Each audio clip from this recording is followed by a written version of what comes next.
all day I was just like, is this enough? Is it too much? Going through all my costs, going through ChatGPT, researching, everything I found was like, this is like a 10 to 15 grand job.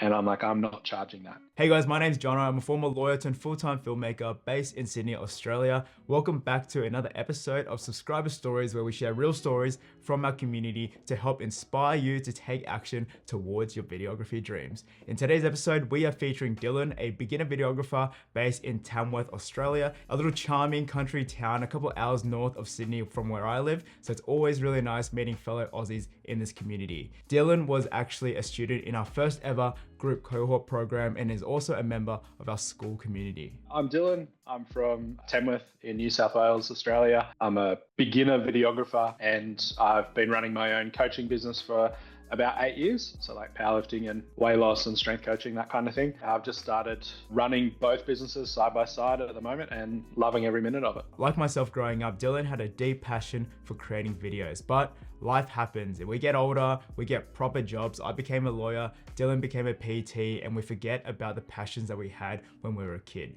And it wasn't until COVID hit where the entire fitness industry was forced online and Dylan had to start learning how to create content for his own PT business, where he rediscovered his passion for videography. Videography, I used to do it at school. I loved it. And then I just forgot about it. I remember getting my first toy camera as a kid and just like was in love with it. It didn't work, just didn't put it down. And then when we got into the business, COVID happened, which kind of forced the fitness industry online. And when the fitness industry got forced online, we all had to get good at content. And then from there, times were tough for everyone. So I started doing some video work for friends and families' businesses to help them out as well as our own business. And then I just fell in love with it again. For us, it was starting up the cooking YouTube channel, which ultimately sparked that videography itch. And with rising interest rates really impacting the fitness industry over the last couple of years, Dylan started looking into how to turn his videography passion into a high income skill in order to supplement his income. It has been,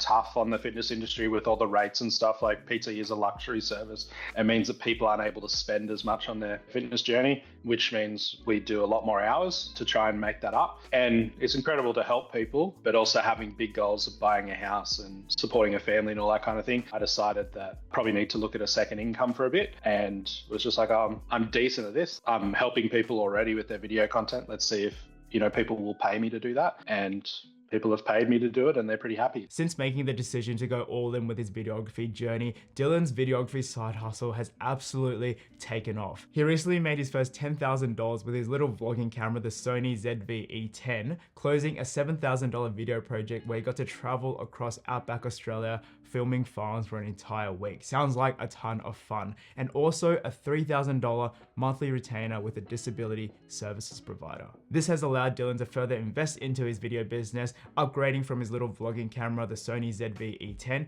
to his first, what Dylan refers to as his first big boy camera, the Sony A7S III. So if you're a beginner videographer looking to make your first $10,000 with your camera, then keep on watching because this story is for you. Takeaway number one, the pressure of filming for a client. Dylan's first ever paid video gig was actually a $300 project for a local barber shop. And it's funny because one of our first ever paid gigs was also for a barber shop who was looking for social media content at the time. I did some videos for a barber, so like some interviews for them and some, shots of their cutting and things like that. That's probably the first paid gig. For our barber project, we were paid $200 in cash for about 5 social media reels, I think. And I remember just spending an entire week overthinking on these edits, the pacing of the edit, the shot selection, the music. At the time filming for our cooking channel, videography was just a hobby. It was just something that we did for fun on the weekends. But now a real client was actually paying us money for our services. So we just felt like we needed to make the videos absolutely perfect. And this pressure of filming for a real life client was definitely a challenge that Dylan faced at the very beginning as well. When I first picked up the camera and it was for my business, it was fine. There was no stress, but the moment I hit record for another business, it was pretty stressful. Like, what if the battery dies? What if the audio disconnects? How do I charge them for this? I just did a lot of free work because I didn't know how to charge people for it. And there was a lot of doubt in, when I go back and review the footage, will it be okay?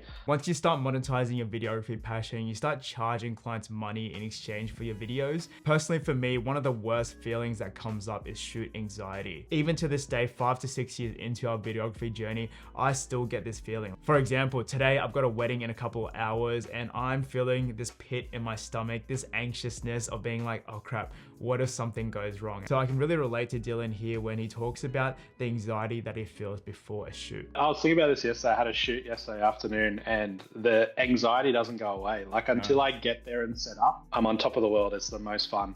But like 24 hours before, like I'm sick in the stomach. I'm checking everything 10 times, driving there. I get there so early and then just sit in the car. Takeaway number 2, Dylan's first major video project. Recently, Dylan completed his first major video project, a $7,000 project where he spent an entire week traveling across outback Australia, filming harvest at various farms. Honestly, it sounds like a gig that I would personally have loved to do as well because outback Australia is absolutely beautiful. Personally, it took us 2 years into our videography journey of doing run and gun social media shoots for $200 to $300 until we closed our first major video project, a $7,500 lifestyle commercial. So it's amazing to see Dylan close such a big video project so early on in his videography journey. And the crazy thing is he hasn't even really got his online presence in terms of his social media and website set up yet. But he managed to tap into his existing network, leveraging a relationship with a friend who ran a branding agency. Did some work for another construction company and they were pretty happy. And a friend of mine owns a brand agency and his client needed help with their video work. So he put me in touch. Yeah, I sent through the quote, had a strategy meeting and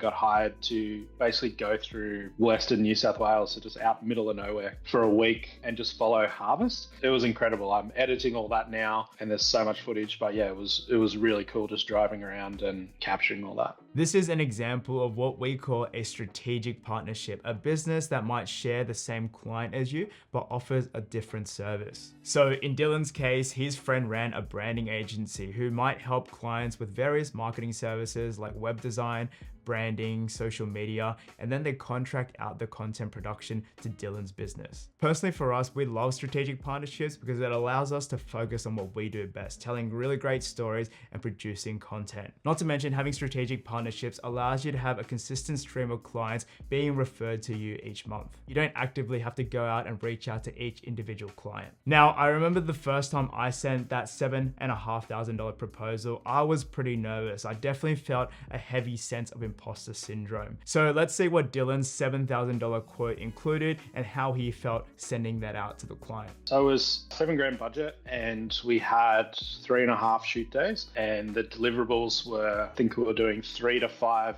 testimonial videos for the farmers. And then each farm also has a curated B-roll library for images for them to use on their social media. And then there'll be a major testimonial video where I'll pop all the testimonials together with just like one-liners from all the best bits. When I sent the quote, awful. Like, I think it took me a whole day. Like, that's all I did for the day was go back and forth. Like, the quote itself took 5 minutes, but all day I was just like, is this enough? Is it too much?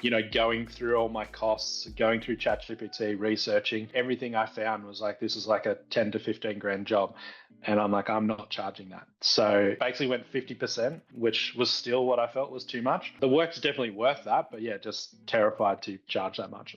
Now, if you're enjoying Dylan's stories so far and you're looking to turn your videography passion into a high income skill, but you don't really know where to start, then go check out our 6-figure filmmaker starter kit. It contains the roadmap, tools, and all the templates that we personally use to go from complete beginners back in 2019 to eventually growing a multi-6-figure videography business. So go check that out, link below. Takeaway number 3, start with your existing network. We've mentioned this tip several times on our subscriber story series because it works. If you're a beginner videographer starting from absolute zero with no portfolio, no network, and no experience, the place that I would always start is by looking at my existing network of family, friends, colleagues, and acquaintances, people who already know, like, and trust you because they're way more likely to give you a go. A little exercise that I often do with our one-on-one coaching students is go through your phone contact list and pick out 10 people who you could potentially contact to either organize a shoot or try to pitch a paid video project. Whether that be a family member who is running their own business, a friend who is working at a company who can introduce you to the relevant decision maker, or even a friend who's in a relationship who you might be able to organize a mock engagement shoot. The opportunities are endless if we're willing to just think a little bit outside the box. For Dylan, he reached out to someone in his network who ran a disability services company, and he managed to organize a free portfolio shoot. So I did a portfolio shoot for a NDIS company. I had worked with them before in another life. So I just gave them a call and said, I'm wanting to start a video business. You always said I'd be good at it. So here I am starting it. I'd love to do a free shoot for you guys. And they were blown away. Despite some hiccups with the schedule, Dylan absolutely knocked that free portfolio shoot out of the park. He managed to tell a really impactful story and the client wanted more. This reminds me of a pro tip in Alex Hormozi's book, $100 Million Leads, which is to be a drug dealer. He says a free drug sample is a lead magnet. They can afford to give away a hit away because once people try it, they're hooked. It's so good, they come back for more. And in Dylan's case, he was a video dealer. His first video was so good, he was able to tell such an impactful story, the client wanted more, ultimately resulting in a $3,000 per month video retainer project. I mean, the thing we found is they weren't telling a lot of their participant stories. So the feedback from them was like, you know, people were in tears, they loved it. And yeah, they went, we need to do more of this. And they're like, no more free work, we want to pay you. I pitched to them just like, I think we should look at a monthly retainer for your social media and website videos. And he said, yep. And yeah, so we settled on $3,000 a month to basically just provide video and photo content, as well as just a strategy meeting. So what's the focus for the month? And then in the next month, we'll do a review of last month. Personally, even at this stage of our videography journey, I would be over the moon closing a $3,000 per month video retainer project. So well done to Dylan for being able to do it so early on in your videography journey. That's a huge achievement. Now let's see what Dylan will be doing for the client each month in exchange for this $3,000. In that, it'd probably be 15 to 20 short videos and 15 to 20 images as well. And we also want to do a brand video and a couple more testimonial videos as well. And I just kind of spread that cost out over the months, you know, because I also know the people quite well. I was just, what have I done? You know, will they talk to me again? But again, like I saw a quote for a monthly retainer doing less than what I was doing, and it was $5,000 a month. So I was like, no, I think this is fair, and just closed my eyes and hit send. They gave me a call a week later, and it's just like, hey, can you come in and chat? Went in and chat, and they're just like, so this is everything? I'm like, yep. And they're like, let's do it. And I was like, oh, great, let's do it. One of the biggest issues I see with beginners who are trying to learn how to monetize their skill is they oftentimes overthink heaps about their pricing. And as a result, it paralyzes them and they end up doing nothing. That's why in our school community, we actually have a weekly thread called Client Pitch of the Week, where members in our community actually share real pitches and quotes that we've sent out to clients in that week. This really helps those in the community who might be really new to pricing and pitching their services. And more importantly, it gives them reassurance and confidence that what they're pitching in terms of their prices is along the right track. I personally even get a lot of value for our own videography business when I see some of the client pitches that some of our students post on the school community. So if you are a beginner videographer looking to surround yourself with a community of like-minded individuals who are going to push you to the next level, then make sure to check out our new school community, link below. So after completing his first major video project for $7,000 and closing this $3,000 monthly retainer client, Dylan's video business has truly taken off. So what does Dylan's life look like now, balancing his PT business with his growing video business? Both businesses are probably at 50-50 at the moment. Like in terms of average income, they're both pulling in the same amount per week. It feels really good. It's proven that, hey, I can do this. I do belong here. And the people that I've helped, I did a video just the other week for a lady doing a charity run. She sent me a message the other day, like how much they've helped her. She's now got on the news. She's got on like the radio. She's got all this funding coming in.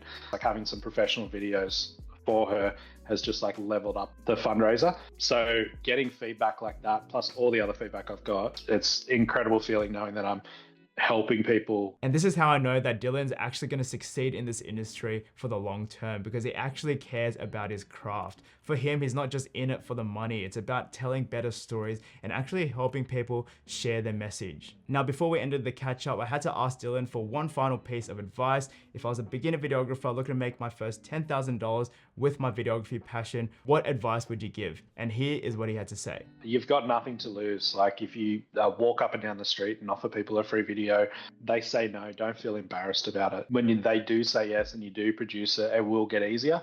Yeah, I've had a lot of no's but had some pretty incredible yeses too. So just get out and do it. There's no other way than just getting out and doing it. Anyways, guys, thank you for staying until the very end of this video. A big shout out to Dylan for sharing your story. I hope that's able to inspire a lot of you guys in this community to take action towards your videography dreams. If you are a beginner looking for some resources to level up your videography journey, then go check out our free resources, including the Creator Kit, which contains pre-production guides from real shoots that we've done in the past, and also the 7-day videography email crash course. Don't forget to also check out our new school community. And with that, I'll see you guys in the next one. Go check out this story here of Aiden, who managed to reach his first $10,000 a month since quitting his job 12 months ago.